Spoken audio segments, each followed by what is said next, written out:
Hello, all. We are waiting for a lovely study partner, Ben, who will join us soon, I'm sure. We will wait for him, and he'll let us know where we're holding up. Ben, how are you, sir? I'm good. How are you? Hearing the delay. You're hearing me in a delay? Oh, now I can hear you. All right. Amazing. I'll bring it up. Do you have your trusty book with you? I do. Okay. I'm excited. Good. Oh, we already started. I see. We already. Sorry. You want me to stop it? No. I'm good. I'm just gonna present it. Take your time. How's your week been? It's been good. It's been a nice week. When out about you broke? Sorry. Oh, what happened with that? No, nothing. It wasn't. I love that you're like, whatever happened with that? Who even said that even happened? No one knows. There was no witnesses. It had no sentimental value, so that was good. I do this thing. It's a little off color, but I guess it's still okay ultimately. If someone's over at the house for Shabbat for a meal, and they break a cup or anything, so I'll be like, it's totally fine. It's not a big deal. It's just my grandmother brought it from the war. It's fine. And then I start slowly singing like Israel's national anthem, like the Tikva, as I'm cleaning up the showers. But it's all in jest. People should feel comfortable. People making a mess in someone's house. In our new house right now, my wife would like to have like a no shoe policy, but I don't know if we're ready to commit to be those kind of people that make people take off their shoes and then you have slippers in the house. I don't know. Is there like a carpet or is it just like a floor? Well, it's a wooden floor, so it's not like such a big deal. There'll be like a carpet in the living room, but like going up the stairs, what we want to do, we'll see if this happens, is having like this antelope hide. It's not actual antelope hide, but it looks like an antelope hide, like rug runner going up the stairs. Right. And it's less about my friends going upstairs. It's going to be more about my son's, second grade friend running up like with his juice box. So on the other hand, like I was talking about with my wife, like we're not retired, so I don't know like why we're deciding that our house needs to look like a museum. But the funny thing is that I never thought I would have like a no shoe policy in my house, but in the house that we're in right now, it's carpeted. Like the living room area is carpeted. So that's kind of half of the living floor downstairs, and when people come in, they suggest that they go like, "Oh, should I take off my shoes?" Like you don't need to say anything. What do you say? Do you say yeah, sure?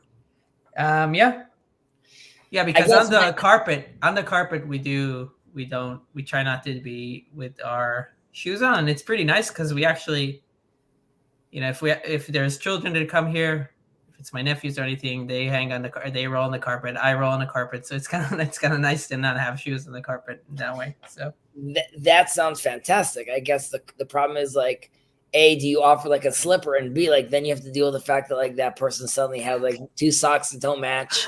You didn't wear socks today. Yeah. I don't know. I mean, there are people that don't take off their shoes. Like, so we don't like if people stay with their shoes on, we don't like. There's no excuse me. I've noticed. Yeah, that doesn't happen. You stop the conversation. You're like, that was nice, Jill. 1 second before we continue, Derek. I realized that this didn't happen. Yeah.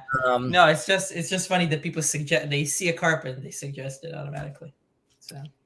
Right. So it's also like a new neighborhood. Like, I don't know if that's the first move of getting people to know me. Hi, my name is Chezi. Just take off your shoes, please. Yeah, you're right.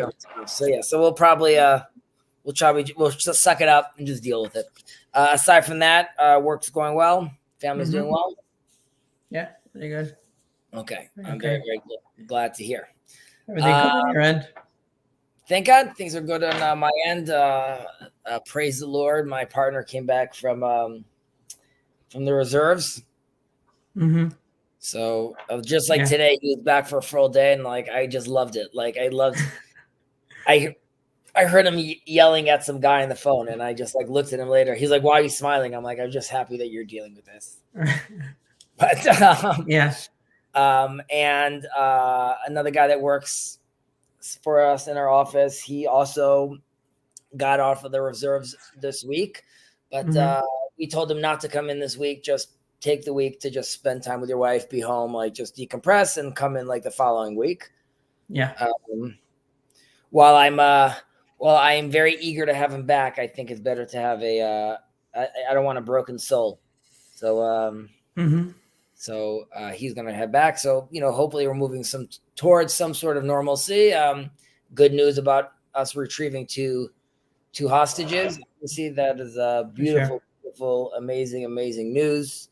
Definitely needed news. Obviously creates like a conflict because this is right after the American government is telling us like not to be in these places, but on the other hand, being in these places and doing these sort of tactics allows us to free said hostages. So we hope for the best. Yep, for sure. All right, let's get to it.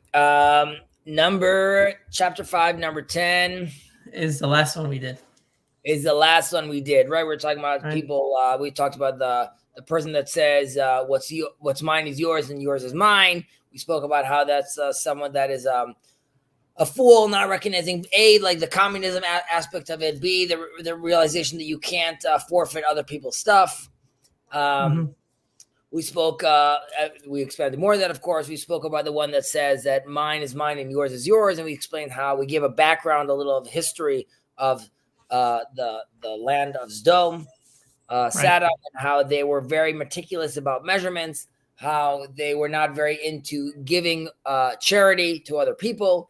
They had a fear always from the land of Canaan that was very dependent on rain. What was going to happen if they didn't have rain? They would come to us. By the way, we see that obviously happens when the Israelites leave Canaan and go down to Egypt, right? Both Jacob and all his sons, we have a whole, brouhaha story that comes up from that. But the idea was they're very nervous about that. And that's why we say that it's actually a very, very problematic behavior, because that kind of attitude, which would seem extreme, how are we saying it's like a Sodomite trait?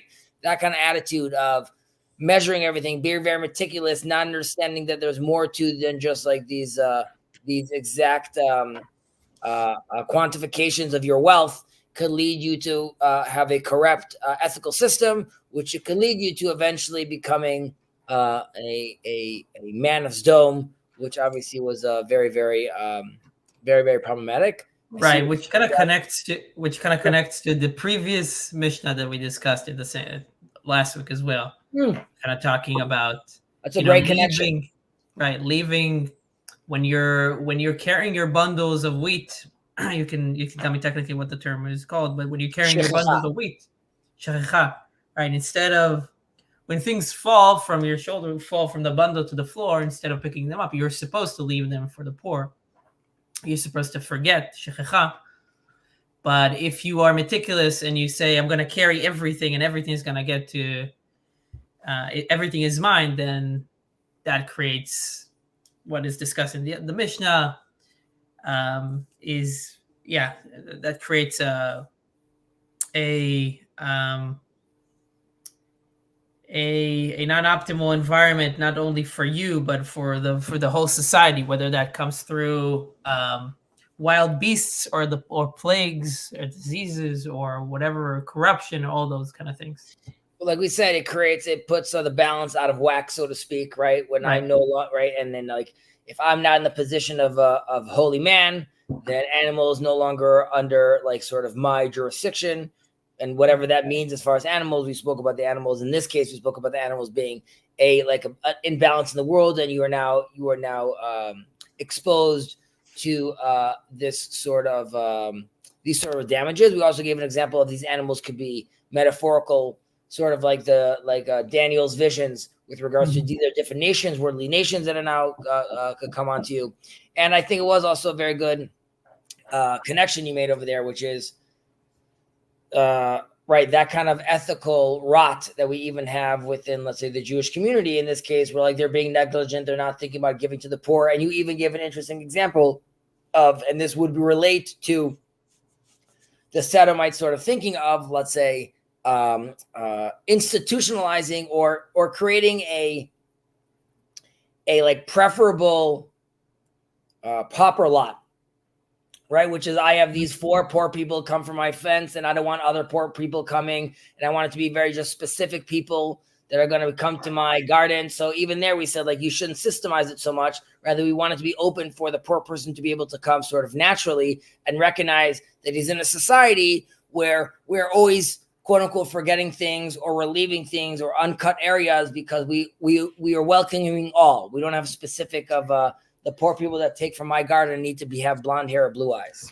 Right. I mean, in some ways, in modern terms, that's why it's not obvious that a welfare state and all those different initiatives are just a net positive.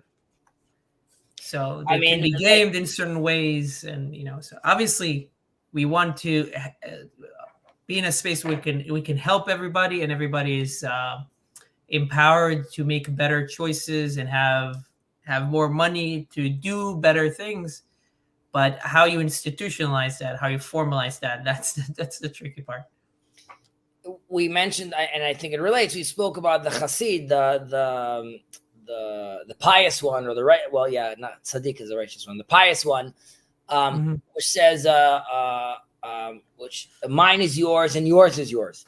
Now, we preface it by saying, because you'd be like, well, that sounds great. He's just giving me everything, which is, the pious one knows to not give more than, he doesn't want to put himself in a position where he himself is now hemorrhaging and is required the sustenance and charity of the people around him. And that would also make sense towards a welfare state, right? Like, we want to be giving, but are we going to be giving so much that we're actually damaging our own institutions or what's undergirding these things? So that obviously be a problem. And second of all, there's there's the delicate balance of giving of yourself and recognizing from the personal realm and the public realm, and what that means to be able to give from yourself while not losing your inner self in a certain aspect. And we spoke about how the wicked man obviously takes advantage of this as well. Let's, I would say, move on to the next. Okay. All right. Arba midot bedeot, נוח לכעוס ונוח לרצות. יצא צדו בשכרו. קשה לכעוס וקשה לרצות, יצא שכרו בהפסדו.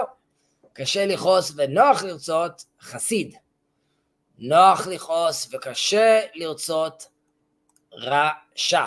And in English, there are 4 types of temperaments. One who is easily angered and easily appeased. His virtue cancels his flaw. His virtue cancels his flaw. Yatzaf sedo bescharo. Is that Yatzaf sedo? It's interesting. I remember reading this in a different version. Can you see what your book writes? They're both gonna be Chabad, but so it might not be different. It says Chob Efsedo, and his gain outweighs his loss. So it is different. But in the first version you have right here, it says Yatsa Hefsedo B'scharo, not Yatsa Scharo B'Hefsedo. Yatsa, in Hebrew, Yatsa Hefsedo B'scharo. Interesting. Could you mind give me a second? I want to check this out for a second in Sfaria. The reason is because the way I remember learning it is it does say in the English version, and there's a footnote here where it says specifically about this: his gain outweighs his loss. It says this is also the version of Midrash David Magen Avot, Lechem Shamayim, Ariona Bartanura. Others have it: his loss outweighs his gain. Yeah. Okay. That's how I remember it. Okay. Interesting. I'm just checking like another thing over here. Because yatsa, and this one is yatsa schero behefsado. Yeah. And the other one I'm looking at over here also has that. Okay. Interesting. I'll be interested to see what your comment is because I know it differently. But either way, one who's easily angered and easily appeased, his virtue cancels his flaw. I have it as his flaw cancels his virtue. One, that's how I remember learning it. One whom is difficult to anger and difficult to appease, his flaw cancels his virtue. And I have it, I believe, in the reverse version of that. His right. One whom it is difficult to anger and easily appease is a chassid. One who's easily angered and is difficult to appease is wicked. Okay, so let's get cracking. So first off, arba midot bedot. There are 4 types of temperaments, which is it's interesting because like we're talking about over here about in a certain sense where they're giving us like sort of midot.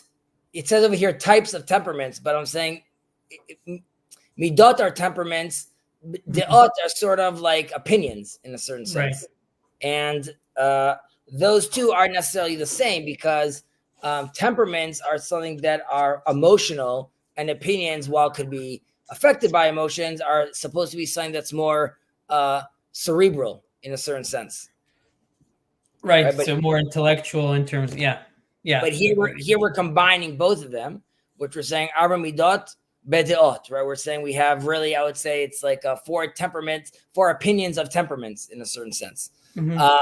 And off the bat, I mean, it's hinting over here, which I'm sure we'll see like later on, which is the Tana's trying to let us know that we're going to be talking about someone's anger over here, but we shouldn't be confused and think that ultimately our anger, our emotions are what fully consume us and rule the day. Rather, we could use, and we spoke about this earlier about like praying, how the brain is on top of the heart. And there's a sense where generally speaking, not when we're bowing down, of course, but generally speaking, we want to, and we could control our anger through the proper mindset.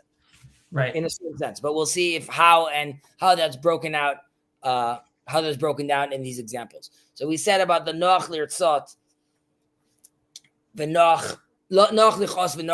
right? So he's easily angered and easily appeased. So this is a person that I'm sure you have a neighbor like this, but someone that is everything triggers them. Okay, it's a bad day. Why is your green so long? Why are you using that car?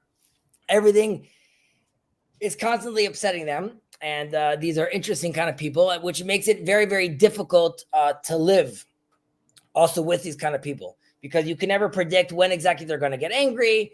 On the other hand, obviously, it's very nice that they could calm down quickly and they apologize fairly quickly, it's seeming like. But this is like a characteristic of a child, right? He has a very hard time controlling his emotions.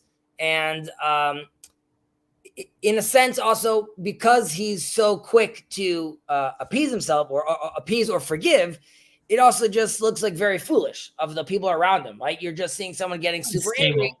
Exactly. Someone not stable. And then a few minutes, suddenly he's relaxed. And you also, the people, it's sort of after you had a temper tantrum and then someone says like, okay, what happened? Everyone gathered around you. And you said like, oh, I just didn't like the color. You're like, that's what you got heated over. Just like this was like the wrong, episode that you wanted to watch or whatever it is. Mm-hmm. So I'm going to read it. I'm going to explain it to you the way I remember learning it, but you'll tell me what it says in your notes. But then it says, Yatzas chero behefsedo, which means his flaw cancels out his virtue. And in a sense, you would say that there's a virtue over here, which is he is quick to appease, right? And we should get credit because, he's calming down his anger very, very quickly. On the other hand, what I understand is the Mishnah is telling us over here that because he lost his anger so quickly, this outweighs the benefit of the fact that he calmed himself quickly. And the reason this outweighs the benefit of why he calmed himself quickly is because, A, you're living in a life where your days are full of stress and filled of anger. It's just not a positive place to be constantly. You're not thinking about things that are funny. You're not thinking things that are beautiful. You're just sitting over there being like a grump, basically, because everything is triggering you. But more specifically, it's great that now you're all good. You yelled at everyone for the last 30 minutes. You don't realize that you insulted people, you humiliated people, you yelled at people, and now you're coming and be like, all right, everything's all good. What about all these other people? Like, how do you know they're going to like even want to forgive you right now? Like after you acted the way you're acting all the time. So you're putting yourself in like a very, very bad position. And like you don't want to be in a place where you're being seen, like we said, as someone that is like unhinged. And in a certain sense, like a physical harm that could cause someone, like that can heal. But in one of my outbursts, I called out your mother, I called out your sister, I laughed, like I did all those crazy stuff. Then I come to you and I'm like, listen, Ben, like, you know me, I'm always losing it, but like, of course you could borrow my vacuum cleaner and everything's fine. Like, it's not all fine, Chezi, because like you just opened up like major wounds right now for me, emotional wounds, and I'm not really in the mood right now to, for this appeasement of yours, so to speak. So in this sense, the negative outweighs the benefit. But I'm interested to see what your commentary says. Because I'm trying to think like what the reverse would be. Well, the reverse would be that because he appeases himself quickly, that's why it's the fact that he's quick to be calm, that outweighs the fact that he was quick to be angered. But I like the other translation more. It actually doesn't. I don't see like in the commentaries. Well, I'm bringing a book. 1 second. Yeah, that's okay. I'll just mention, and I can mention it again. But what it says here is one that's easily angered and easily appeased. Such a person is less stressful to those around him, since they know that his anger will soon pass. So they're saying because his friends around him are going to be very accommodating because they know that he's not. I mean, it's actually sort of, I guess, like the opposite of what I'm saying in this case. He's saying that they're going to be more understanding. This is Rabbi Matityahu Hayetzari. Yud Aleph. I said, what's the one I said? I said Yatsa Scharo Be'efsedo. And here it's saying Yatsa Hefsedo. And okay, in this book, it says Yatsa Hefsedo Be'scharo. And משהו נפסד בזה שהוא נוח לכעוס, יוצא ונשקל לעומת שכרו, אשר בסופו של דבר הוא גומר ברצון, אבל יציע יותר. Okay, so here it says the opposite, that because at the end he calmed himself down, it shows that he's like stable at the end of the day. Okay. But here I'm reading, I'm translating, direct translating from Hebrew to English. This version, in some versions it's the opposite. Right. It just says there's two different versions. Yeah. All right. The mysteries of the Torah. Okay. Especially for this first one, it's hard to tell whether his gain outweighs his loss or his loss outweighs his gain. Because I mean, another commentary here says that you can view it as, this is somebody that's very sensitive to his own feelings. That's why he's quick to be angered. Mm-hmm. So he flares up, but he's also sensitive to the feelings of others. So that's why he says, okay, let me calm down so I don't need to stress people out. But then again, I don't know. I guess, but the question would be like, what the version I mentioned makes more sense is because like living in that kind of mindset and like we said, and causing that kind of damage to other people, like how is that not like causing more damage than the fact that like, how many times can you cry wolf and say like, I yell for 10 minutes and then I calm down. Yeah. Yeah, it's interesting. I don't know if there's if we can put like a hierarchy here from all of these four, because we have two that are Yatsas Charobif. Oh no, it's like a verse, the second one. Interesting. Okay, so let's go to the second one, and then we'll see as we read them. We'll see what's what. I mean, maybe we'll find some sort of clarification. with regards to both of these opinions. Kashe lichos v'kashe lirtzot. Right, so this is a different version right now. One who's difficult to anger and difficult to appease. His flaws cancels out the virtue, or the other way around, right? So this person has built, like we said before, we had like a child's character, so to speak. Here we have like a mature, strong character, right? Which he rarely gets angry, which actually would make him very easy to live with. However, once he gets angered, like it's very difficult to appease him at this point, and his anger is lasting much longer. But here again, he maintains like a certain amount of respect because how infrequent, seemingly, these rage outbursts are. And in the flip version, it would be, if we earlier we said the negative outweighs the positive. Here, I would say it's the opposite. The positive outweighs the negative, because at the end, while there's a danger of like lotitor, right, which is not hating your brother in your heart, basically, of sitting down and not appeasing, and sitting down and violating that commandment. So obviously one should be careful in that. But but at the end of the day, there's a sense that it's someone that is eventually going to it's happening so infrequently that then really, generally speaking, it's a virtue that he's being calm all the time. Obviously, it is an unbecoming trait to not forgive, right? So we want someone to understand that he must forgive, and at the very least recognize that if he himself is not willing to forgive, why would God want to forgive him as well, right? Like at the end of the day, we're training this kind of relationship where God wants to see us, ma ni rachum afatarachum, right? What, just like I'm merciful, you should be merciful. We say in like Yodei in Greek, which is like mimicking God in a certain sense. You would have like bechol drachecha de'ehu. So here too, like we know that God is merciful, and God eventually also finds in his good graces to forgive us. Even the person over here should try to remind himself that he should still try to forgive the other. Yeah, so I guess there's a question here about what's more destructive, or what has a more negative effect. Is it the person that is frequently angered but only for short bursts, or the one that is infrequently angered, or is rarely angered, but when he does, like the whole night is ruined, like there's no way you can get him out of it? Right. So the question is, so I would say, from my understanding, would be that that the bottom line is that the person that gets frustrated slowly, that's the preferable. That's preferable to the hothead, so to speak, right? Because yes, being hard to please has its significant drawbacks, like we just said earlier. But the fact that he's slow to anger ultimately is preferable. Yeah. I can't, again, like that's why I can't imagine in the flip version saying that ultimately it's more preferable that like you forgive quickly. Well, I guess they're going to say like, yes, you got angry, but you forgave quickly. And we're looking at the end result at the end of the day.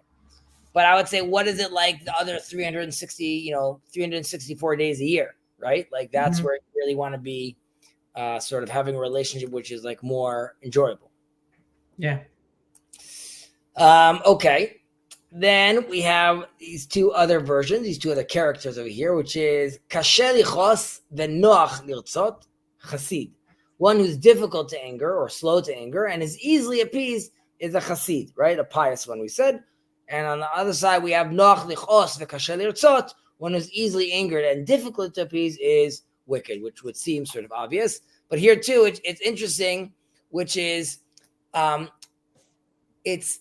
we're sort of naming someone a chassid over here based on how he acts. Not that someone necessarily is a chassid every day of his life. Rather, that acting in this manner is a trait of a chassid, right? Someone that knows how to control his anger in such a way that's a chassid attribute. I would just mention over here, and you'll add any if you see in your book, but just with regards to anger in general, there's famously the Rambam, who always believes in the middle of the road, derech hazahav, the golden path, which is trying to create a balance, for example, which is like, you give charity, but not an insane amount. So you don't lose yourself. You could be joking, but not too much. So when it comes to anger, he says, take the extreme, run away from it all the way to the other side. Like, don't try to be like this middle place, but rather always try to be on as much as you can to be as calm as you can.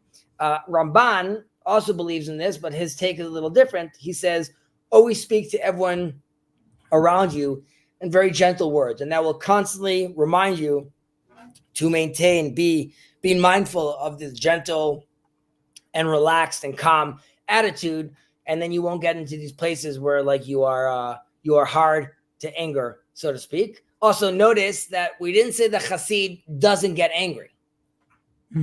Right? It didn't say lo koes v'noach l'rtzot. Rather, it's hard to get angry. That doesn't mean there is a place to be angry, of course, right? Yeah. And there's because you could have asked, like, why angry at all? Why just no anger? But like every person at the end of the day, we're humans. We have our emotions. At sometimes they rise up if someone's doing something right. If someone's attacking me right now, we're not telling the Chassid, no, try to be understandable. Don't get angry. You obviously are allowed to express yourself. The merit, though, of the Chassid lies in like what triggers the Chassid and how he gets angry. So what is it that bothers you? And you'd be like, it's not the wrong episode. It's not that you bumped my car. It's not all those stuff. It's not the traffic on the highway. And what bothers me is the fact that the three Ivy League university professors couldn't condemn anti-Semitism, right? So that made me angry. However, how did I react? Did I now go downstairs and start smashing my car into people saying Jews are right? Or did I write a letter to my congressman and say, like, you should talk to them? Either way, the idea would be the one that handles it and triggers. The triggers make sense and the response makes sense as well. This person would be the Chassid. And by the way, this, of course, correlates to what we said earlier. This is someone who is very aware and in tune with his own inner world. And that's why he knows what triggers him and he knows how to react. And that correlates to what we said earlier about the guy that is willing to give from himself because he is the Zen master, right? He is aware already of how he reacts, how he interacts, what's going to bother him, what's going to stress him out, right? So you could assume someone that's giving a lot of himself is not going to be someone that's quick to anger. Yeah. Yeah, so I was about to also make the connection with the previous mission, like you did with like giving of yourself, because in the commentary here, the theme is sensitivity and thinking about it in terms of, am I someone that's sensitive to my own feelings? So meaning, and do things anger me very quickly? And am I sensitive to other people? Meaning that I try to make sure that they feel comfortable, or that I don't harm them. So there's something here about how the pious way, the Chassid, is someone that is a little less sensitive about himself and more sensitive towards others. So giving of others. So again, like kind of the theme of the giving of yourself to others is continues here as well. Yeah, right. Not taking yourself too seriously. That doesn't mean you're looking at yourself as the clown, but recognizing like who you are.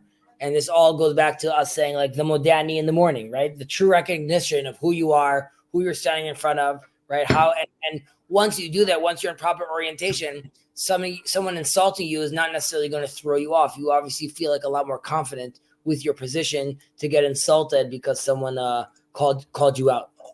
Yeah. Right?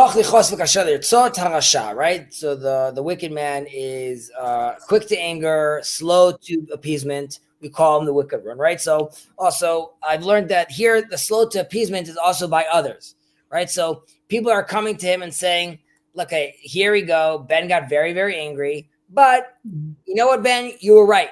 We want to hear you out. I don't want you to get so upset. So please explain to me again your position. And at that point, you're still saying, no, I'm not interested. You upset me. I'm not explaining to you anymore. If you didn't want, you should have listened when you should have listened. And again, this is sort of like a compounding anger that takes over, that makes it very, very difficult to sort of lead with this kind of person. The Chassid is not looking to hold a grudge or seek vengeance against you because you didn't listen to his opinion. And unfortunately, while it sounds comical, we all know people like this that like got very offended or got very upset. And because of that, decided to act in like this or act in this childish behavior in a certain sense, where like I'm going to show them in a certain sense. And just in general, a person that is accustomed to be angry, right? So we're saying he's quick to be angry and he's slow to appeasement. So generally he's angry. This is a guy that just shows like lack of self-control. And this too is someone that is going to very quickly lead himself into a place of doing wicked acts or forbidden acts with regards to the halacha, right? Because he is not showing proper control. I'm getting angry. I can't forgive anyone. Right. So this is sort of like we said about the sodomite ethics. This is a slippery slope, which you end up being in this place.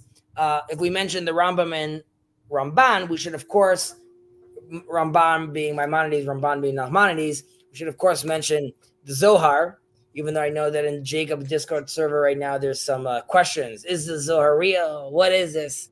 But to those of us who believe in these holy, sweet as honey Torah words, the Zohar tells us whoever becomes angry or gets controlled by anger is considered as if someone that did idol worship. We've mentioned this in the past before. It's because it's a complete loss of restraint and loss of logic. So you no longer have the logic telling you what to do. You're fully controlled by emotions, and that in that certain sense, you have lost your position of knowing before whom you stand, and you are now worshiping an idol. Or in a different sense, you could just say the fact that, like, this anger becomes a aggregor of something that now is completely taking over me. This anger could be shared by different people. This is very much Jonathan Pajot, Jordan Peterson conversation about how they see anger. So you could also look at it in that way, that then it becomes an idol in that sense. Right. And also to lower in the metaphysical realm, it could also be idol worship in terms of arrogance and assuming that you are the highest thing within whatever metaphysics you right. So I'm saying that would be losing your orientation and not knowing from who you stand, right? Like, because all you see is just yourself at that point. Yeah, so you don't see others, and you don't see the divine in others, right? Because Correct. you are the only thing that shines forth. Exactly. So yeah. And not wanting to hear them when they come and try to appease you, not only appease you, but rather they're agreeing with you, would be another space where, like, you're not acting rationally and you're stuck in your ways in a certain sense. You're stuck in this idol worship trap. Yeah. Okay. Yeah, we definitely have time for another one. Number Yud Bet. Arba midot be. No, not that one. Is that that's one? That's the next one. Arba midot בתלמידים. מהר לשמוע ומהר לאבד, יצא שכרו בהפסדו. קשה לשמוע וקשה לאבד, יצא הפסדו בשכרו. מהר. One second. Do I know the opposite version? No, it's Askar. Yeah, there is enough in the commentary here. It's also okay. Opposite. Yeah. קשה לשמוע וקשה לאבד, יצא הפסדו בשכרו. מהר לשמוע וקשה לאבד, זה חלק טוב. קשה לשמוע ומהר לאבד, זה חלק רע. There are 4 types of students. This is kind of like it reminds me of like the Tefillin Rabbi Tan and Tefillin Rabbeinu Tam and Rashi. Rabbeinu Tam, yeah, because it's like right. I don't know, I forget exactly, but one is like it should be like this or it should be like this or yes, correct. Well, there's vertical and there's horizontal, and then there is a sequence of the different parchments that you have inside. Right. In a certain sense, I'm sure we spoke about this in the past, but not to get too deep into this, there are the Zohar, for example, will say that the fact that you have this separation between Rashi, the Rashi version of putting on phylacteries and the Rabbeinu Tam version of putting on phylacteries, and their sequences both reference the serpent and the snake that were on the top of the crown of the pharaoh, each representing, I think it's Bina and Malchut, I believe, each one representing a different sequence. And that's why, like, really both of them are true once they're unified together. But, I mean, and in the Pharaoh's crown, when he would have both, it shows that he's king of Lower Egypt and Upper Egypt, like sort of by the Delta. And that's here too. It shows that, like, you're fully crowning God, but for other classes. Yeah. This is the late. That's the late night class. I feel like, That's the late night class, right? or very early morning at least. I mean, that's where the word tatfot come from, according to some understanding, which is tatfot, which is like this Egyptian thing. Yeah. Okay, and let's get to it. There are 4 types of student or students. One who is quick to understand and quick to forget. His flaw cancels his virtue. One who is slow to understand and slow to forget. His virtue cancels his flaw. One who is quick to understand and slow to forget. He is in a good portion. One who is slow to understand and quick to forget. He is in a bad, portion. First off, what's interesting to notice right off the bat when you're reading this in English, if previously we ended with wicked and pious and wicked, and the last two, here we're not being told wicked and we're not being told bad, and this is because at the ultimate, we're not talking about whether or not do you do good deeds or are you a good person. This has to do with what are your inherent intellectual capabilities, right? And if they're not great, then it's in a bad portion, but it doesn't mean that you are a bad person. It just means that you are less fortunate, and it doesn't mean also that you can't work on that, of course. And the same thing for the one that's good. We're not calling him pious necessarily. We're just saying like, way to go, you're talented, right? So because the righteousness of someone is determined by it's like one's yirat shamayim, right? One's like awe of heaven or fear of heaven, and not his inherent skills, rather than that's like his character traits. Okay, so let's move on. Maher lishma umaher la'abed yatsa schero be'efsado. So someone that's quick to hear and quick to lose, and we're saying that he ended up losing ultimately, even though what he gained was initially the fact that he heard things quickly, right? So it's great that you have an ability to grasp like a lot of these concepts very quickly, but ultimately you're going to forget everything, and worse, you're going to end up and this goes back to what we said maybe 2 weeks ago about not knowing when to be quiet in the conversation or coming out with things that you're not sure are true, right? So you heard a few interesting things in this class. You were quick to catch it. It made sense during class. By the time you are doing your live stream tomorrow, you're bumbling nonsense. You're saying like, I think he said this, I think he did that. You're completely misquoting him. You actually said the exact opposite of what he said, and people are listening to you. So like this is even worse. So the person that easy in is easy out. Obviously, this is not someone that could carry much weight, right? And this vessel, if you're looking at it as a vessel, I'm pouring water in quickly, but it's all running out, right? So I'm not going to be put out any fire with this kind of vessel.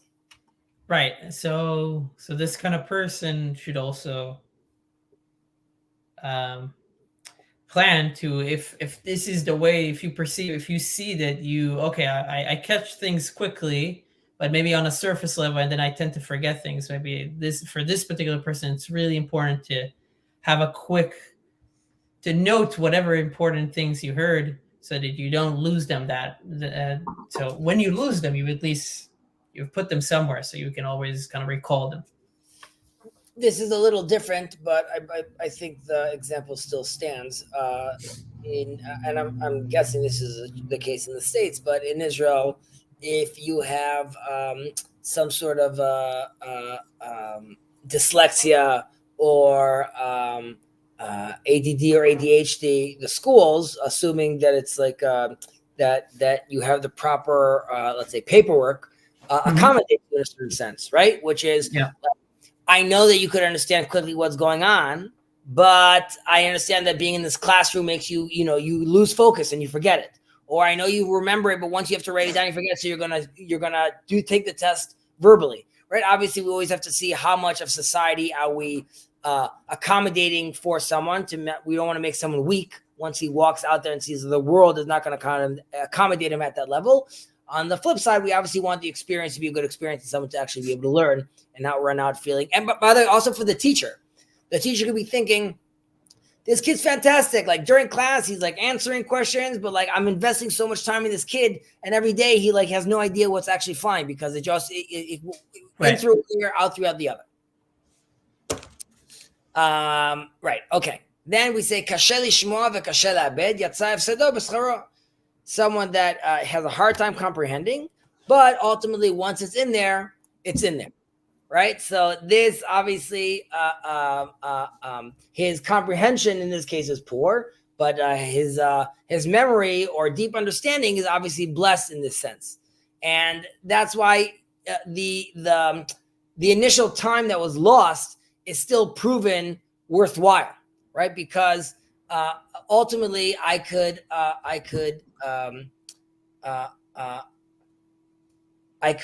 if I invest properly into the student, he could end up being very, very successful. Right. So, but he wouldn't be getting upset, like, why is this kid not understanding? Rather recognize that, like, I need to either explain it to him in another way, or he needs a little more homework. But this is someone that then for the day of the test, he's getting the A. He's prepared. He's ready. We just have to make sure, Mrs. Cohen, that your son has enough time to actually go over the notes. So maybe for this year, he shouldn't be doing jujitsu because the extra time is needed to focus on the notes from class. And I know it's annoying that he has to do that second round of notes, but once it's in your son's head, it's like a steel trap.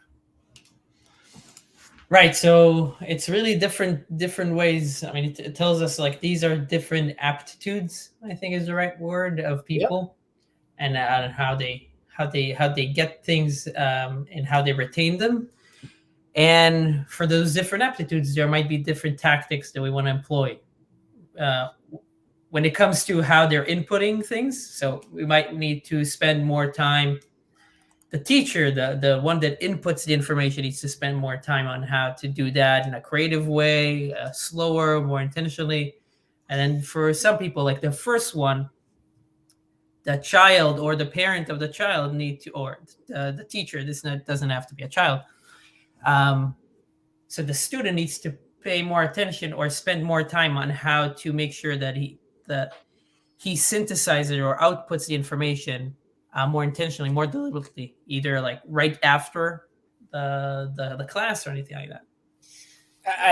I'll just reiterate what you're saying, but I agree completely that, which is ultimately, this is like a note. This is for student and teacher alike, but the teachers should take note of this and recognize that, not all their students are obviously equal, like you were saying, and like it's essential not to ignore these differences between the students, right? And when possible, obviously it's a lot of strain on some school systems, but if you could have an individualized approach which understands each student specifically and their capabilities, what their limitations are, you could advance each student in his own way. This obviously relates to the famous saying, "Chanochet hanar lefi darko," right? Which is educate the child according to their own specific way, more or less. And we learn this from the story. The sages asked, 1 second, we have these two kids that Isaac has, Jacob and Esau. Well, how is one of them like the golden sash A student boy, and the other one is like the bad news bears? And the attitude was because what we're told is that they tried to educate both of their sons the same way.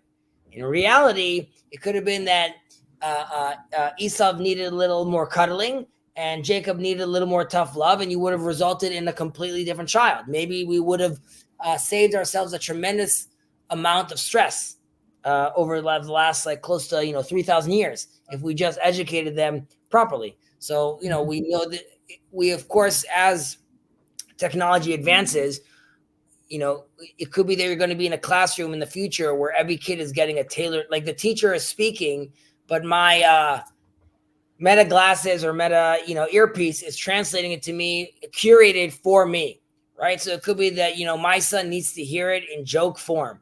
So great, if that's what's necessary, you're going to hear it in joke form, or you're going to hear it using characters from Harry Potter, and that's how you're going to remember it. Like whatever it is, and it won't require a strain from the teacher to talk to each one of the 20 students.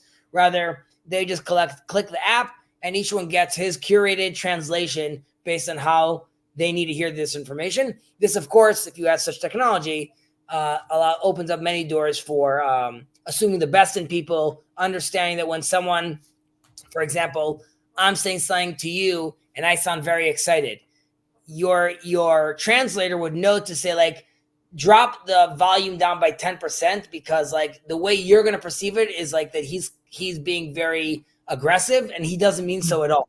So who knows? I'm not selling this technology. If anyone's like, wait, this sounds interesting. There's a prototype ready. Yeah. Right.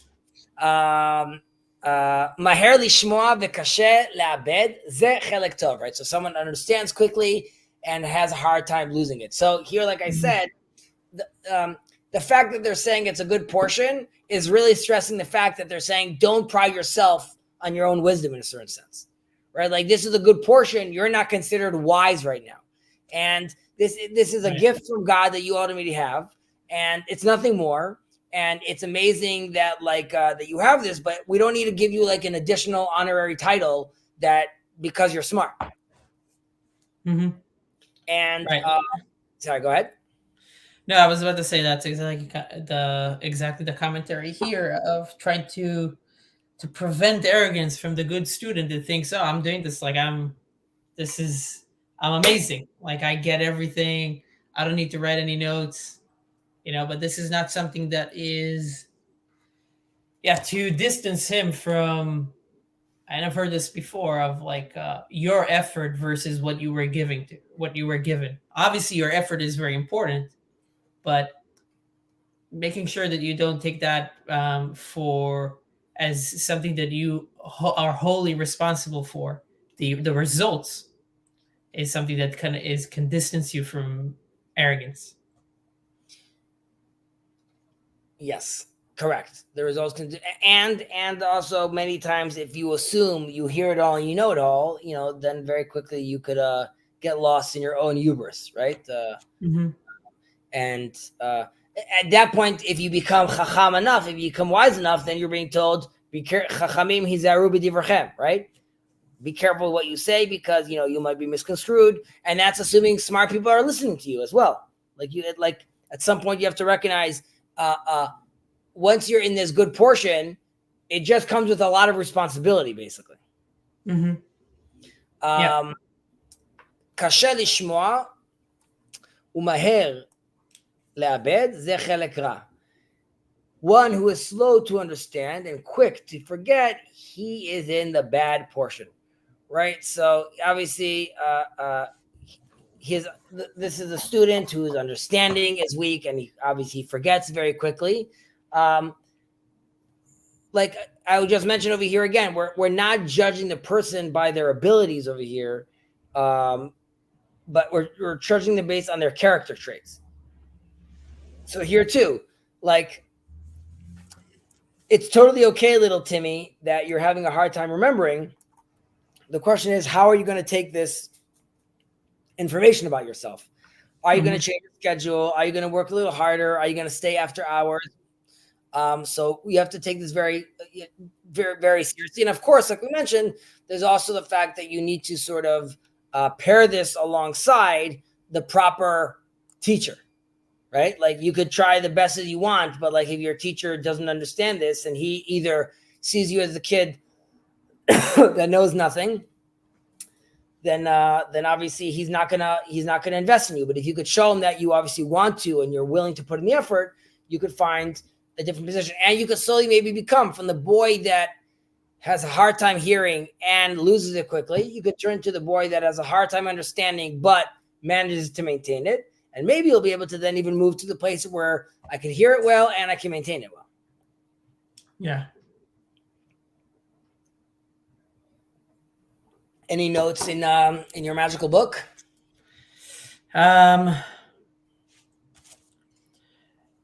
No, not beyond the things that you said. There's a nice little story, homiletic interpretation. Talk to me. So this is from the Nutzer Chesed. Yep. He offers this interpretation. The Mishnah refers to hearing and retaining the heavenly call. Return, O wayward children. Shuvu banim shavavim. So some hear it and are immediately inspired to repent, but they are also quick to forget. Their inspiration is short-lived, but their advantage is therefore outweighed by their disadvantage. So they have some kind of inspiration. Some only hear the heavenly call with great difficulty. But once they do, once they are inspired, the inspiration remains with them and is translated into deed. Their advantage, therefore, outweighs their disadvantage. Some are quick to hear the call and slow to forget it.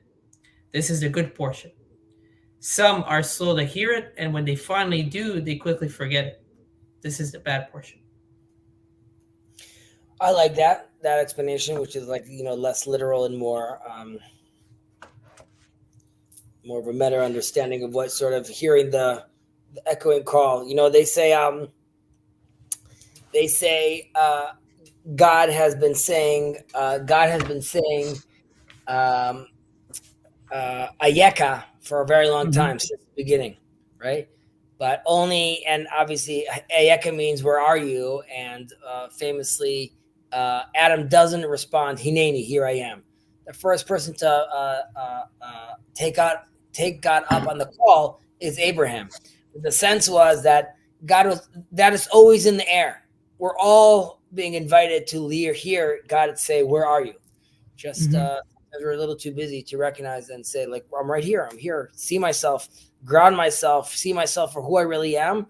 And going back to the modernity, only once I do that proper internal introspection can I then recognize who I am, humble myself, and then accept and see God above me and hear that voice of Hineni.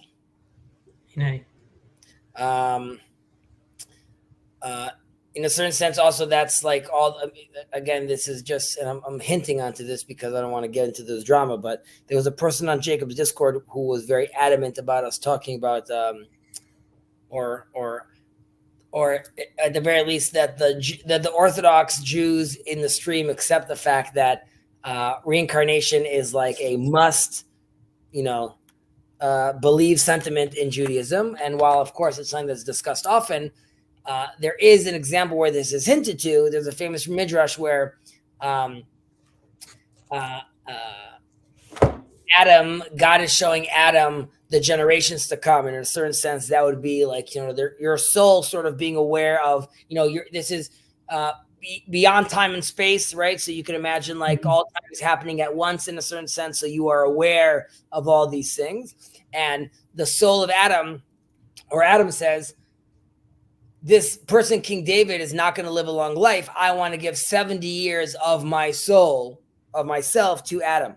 And he has 900 years, and he takes off 70 years, and he gives it to King David. And in a certain sense, there are also those that say that David, the fact that he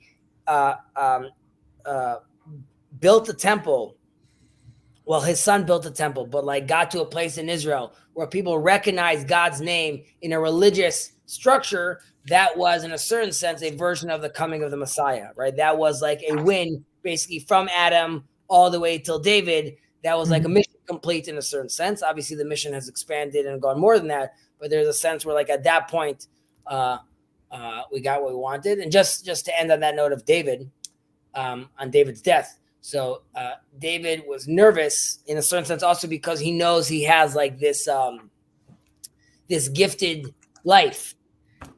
Tells God, like, when am I going to die? And God says, like, there's like a back and forth, but ultimately he gets an answer that is going to be like on a Shabbat, on a Saturday. Right. So David just studies all Saturday. He just learns Torah all, and then the angel of death says, like, I can't get to him right now. He like found the loophole. He's always studying, and there's no opening time where I could attack. There's a separate Gemara talking about when the opening time is. It has to do with the chickens, when the rooster's neck gets red. It's a side story. Right, Balak too. Yeah, right. Exactly. With Bilam, very, very good. Very Bilam, good. Yeah. Yes, right, correct. That's when they're trying to find the rega, the moment when the time to curse, when